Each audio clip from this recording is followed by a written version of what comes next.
Hello anime lovers, आ गए आप। आज हम स्पाई फैमिली की एपिसोड 2 को हिंदी में एक्सप्लेन करने जा रहे हैं। तो शुरू करते हैं एपिसोड नंबर 2 को। हमने पिछले एपिसोड में देखा था कि आन्या किडनैप हो जाती है और ट्वाइलाइट आन्या को बाद में बचा भी लेता है और आन्या अपने एग्जाम्स में पास भी हो जाती है। और अब आगे एपिसोड 2 के स्टार्टिंग में हम देखते हैं कि ट्वाइलाइट और आन्या को जहाँ पे फ्रैंकी लड़की का भेष बदलने की कोशिश कर रहा होता है, जो ट्वाइलाइट को बिल्कुल भी पसंद नहीं आता। फ्रैंकी वही बंदा है जिसने ट्वाइलाइट को पिछले एपिसोड में आन्या की इन्फॉर्मेशन देता है।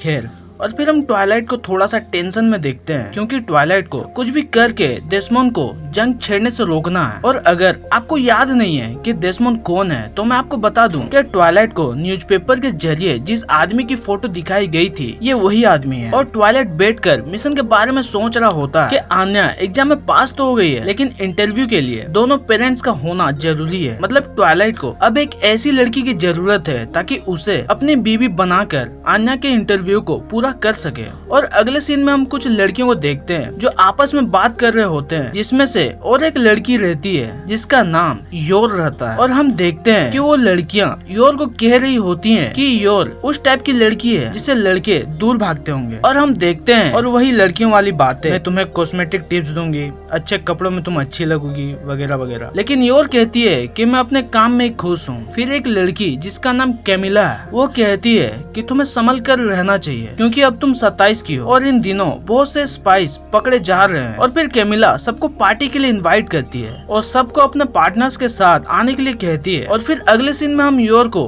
अपने भाई यूरी से बात करते हुए देखते हैं, जहाँ यूरी अपनी बड़ी बहन का हाल चाल पूछती है। आपको अब शादी कर लेनी चाहिए क्योंकि यूरी को उसकी बहन योर की फिक्र रहती है। योर अपने भाई से झूठ कहती है कि अपने बॉयफ्रेंड के साथ कैमिला के पार्टी में जा रही है। तो यूरी कहता है कि मुझे नहीं पता था कि आपका बॉयफ्रेंड भी है। तो योर कहती है कि फिक्र करने की जरूरत नहीं है। तो यूरी कहता है कि अगर वो अच्छा बंदा नहीं हुआ तो इसलिए मुझे उससे मिलना ही होगा। और उसके बाद योर टेलीफोन रख देती है और योर सोचती है कि मैंने कह तो दिया कि मेरा बॉयफ्रेंड है, पर अब मैं बॉयफ्रेंड कहाँ से लाऊंगी। उसके बाद किसी का कॉल आता है तो योर सोचती है कि उसका भाई का होगा, लेकिन कोई और होता है और योर को किसी क्लाइंट के बारे में कह रहा होता है जो कि किसी रॉयल होटल के रूम नंबर 1307 में है। और हम योर को थ्रोन प्रिंसेस के नाम से जानते हैं। और फिर हम अगले सीन में देखते हैं कि योर किसी को मारने के लिए आई होती है और उसके बाद हम थोड़ा सा एक्शन भी देखते हैं। और फिर हमें पता चलता है कि योर थ्रोन प्रिंसेस के नाम से एक एसेसियन है, मतलब हत्यारन। और योर यहाँ पे दिए गए मिशन को पूरा करने के लिए आई थी। और हमें पता चलता है कि योर को ये ट्रेनिंग बचपन में ही दी गई थी और उसके बाद से ही योर लोगों को मारना शुरू किया। और हम अगले सीन में देखते हैं कि फ्रैंकी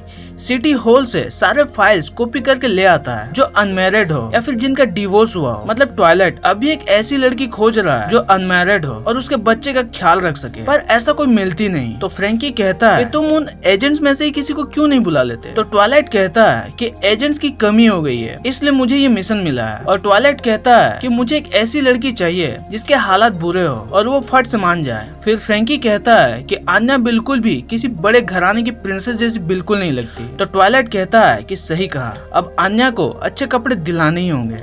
इसलिए अगले सीन में हम देखते हैं कि ट्वाइलाइट आन्या को कपड़े दिलाने ले जाता है। और ट्वाइलाइट सोचता है कि दर्जी भी सिंगल है और यहाँ की ओनर भी सिंगल वुमेन की लिस्ट में थी। लेकिन ट्वाइलाइट को समझ नहीं आता कि वो एक ऐसी लड़की कहाँ से खोजे जो उसके लिए सही हो। और फिर ठीक उसी टाइम हम देखते हैं योर को, जो कि अपनी ड्रेस को ठीक करवाने के लिए आई थी। और फिर ट्वाइलाइट सोचने लगता है कि योर नाम भी उस लिस्ट में कहीं था। और फिर ट्वाइलाइट को याद आता है कि योर 27 साल की है, जिसके दोनों पेरेंट्स मर चुके हैं और इसका छोटा भाई भी है और दोनों के ही रिकॉर्ड्स बिल्कुल साफ है। उसके बाद योर कहती है कि मैं कब से यहाँ आई हूँ और आप मुझे घूर क्यों रहे हो, क्या आपको कुछ चाहिए। फिर ट्वाइलाइट कहता है कि मैं तो आपकी खूबसूरती का कदर कर रहा था। तो योर कहती है कि क्या आपको मेरा बाहरी रूप इतना पसंद आया। ठीक उसी टाइम वहाँ आन्या आ जाती है और कहती है कि पापा ये कौन है। तो योर सोचने लगती है कि इसकी एक बच्ची और मैं किसी और के पति पर नजर डालने वाली थी और ये भी हो सकता है कि इसकी पत्नी मुझे मार डाले, पर इससे फर्क नहीं पड़ता क्योंकि मैं उसे भी ठिकाने लगा दूंगी क्योंकि मैं एक एसेसियन हूँ। तो योर की ये बातें आन्या सुन लेती है और एक्साइटेड हो जाती है। फिर ट्वाइलाइट सोचता है कि मैं इसे अपनी पत्नी बनाने के बारे में सोच रहा था, पर छोड़ो,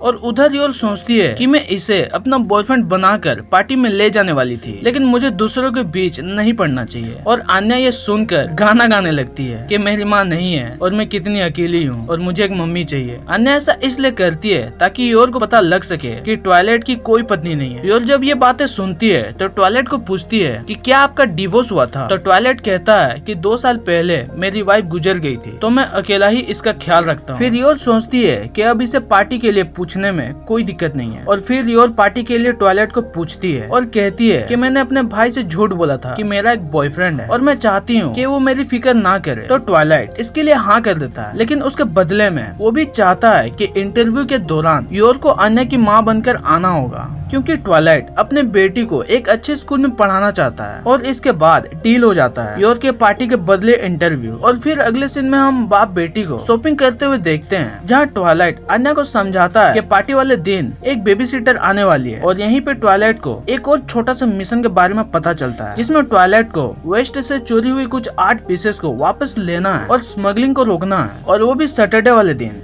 फिर हम अगले सीन में देखते हैं कि ट्वाइलाइट और फ्रैंकी उस स्मगलिंग को रोकने के लिए जाते हैं, पर ट्वाइलाइट को ये काम जल्दी निपटाना होगा क्योंकि उसे योर के पार्टी में भी जाना है। और फिर अगले सीन में हम योर को ट्वाइलाइट का इंतजार करते हुए देखते हैं, और फिर ट्वाइलाइट उस स्मगलिंग को रोक लेता है और उस बॉक्स से एक रिंग ले लेता है। और फ्रैंकी से बहस करने के चलते एक छोटा सा एक्सीडेंट हो जाता है, और हम अगले सीन में योर को ट्वाइलाइट का इंतजार करते हुए देखते हैं। और जब ट्वाइलाइट नहीं आता है तो योर अकेले ही पार्टी में चली जाती है, और वहाँ पहुँचने के बाद योर के फ्रेंड्स कहते हैं कि तुम अपने बॉयफ्रेंड को नहीं लाई। तो योर कहती है कि उसे कुछ काम आ गया था इसलिए वो नहीं आ पाया, लेकिन योर के फ्रेंड समझ जाते हैं कि योर झूठ बोल रही है और योर का कोई बॉयफ्रेंड नहीं है। और फिर हम किसी डोमिक नाम के बंदे से योर को रिक्वेस्ट करते हुए देखते हैं कि उसके भाई से ये जाकर बोले कि योर एक अच्छे लड़के के साथ पार्टी में आई थी। पर कैमिला वहाँ पे आ जाती है और कहती है कि उसके भाई को मालूम चलना चाहिए कि उसकी बहन उसे झूठ बोल रही है। तो थोड़ी देर बाद जब योर वहाँ से जाने वाली होती है, ठीक उसी टाइम ट्वाइलाइट आ जाता है और कहता है कि लेट से आने के लिए सॉरी, और मैं हूँ लॉयड फोर्जर और मैं योर का हस्बैंड हूँ। तो योर कहती है कि बॉयफ्रेंड बोलना था, हस्बैंड नहीं। तो योर की फ्रेंड कहती है कि तुमने शादी कब की और हमें बताया भी नहीं। तो ट्वाइलाइट कहता है कि ये मेरी दूसरी शादी है, इसलिए कहना थोड़ा मुश्किल था। पर कैमिला को अब भी विश्वास नहीं हो रहा होता कि योर का इतना हैंडसम और हॉट हस्बैंड कैसे हो सकता है। और फिर योर को सबके सामने शर्मिंदा करने के लिए कैमिला खाने से भरी ट्रे को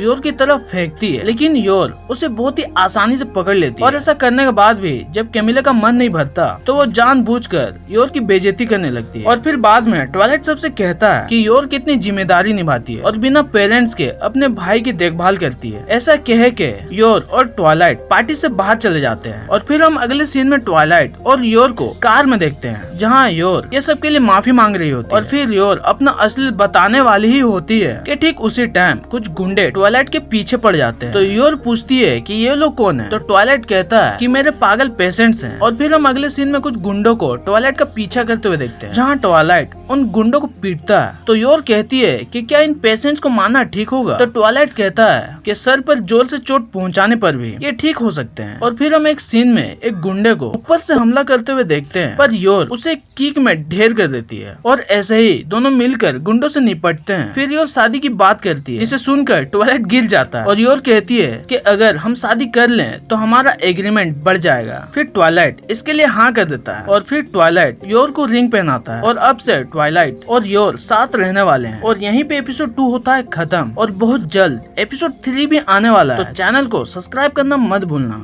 तब तक के लिए बाय।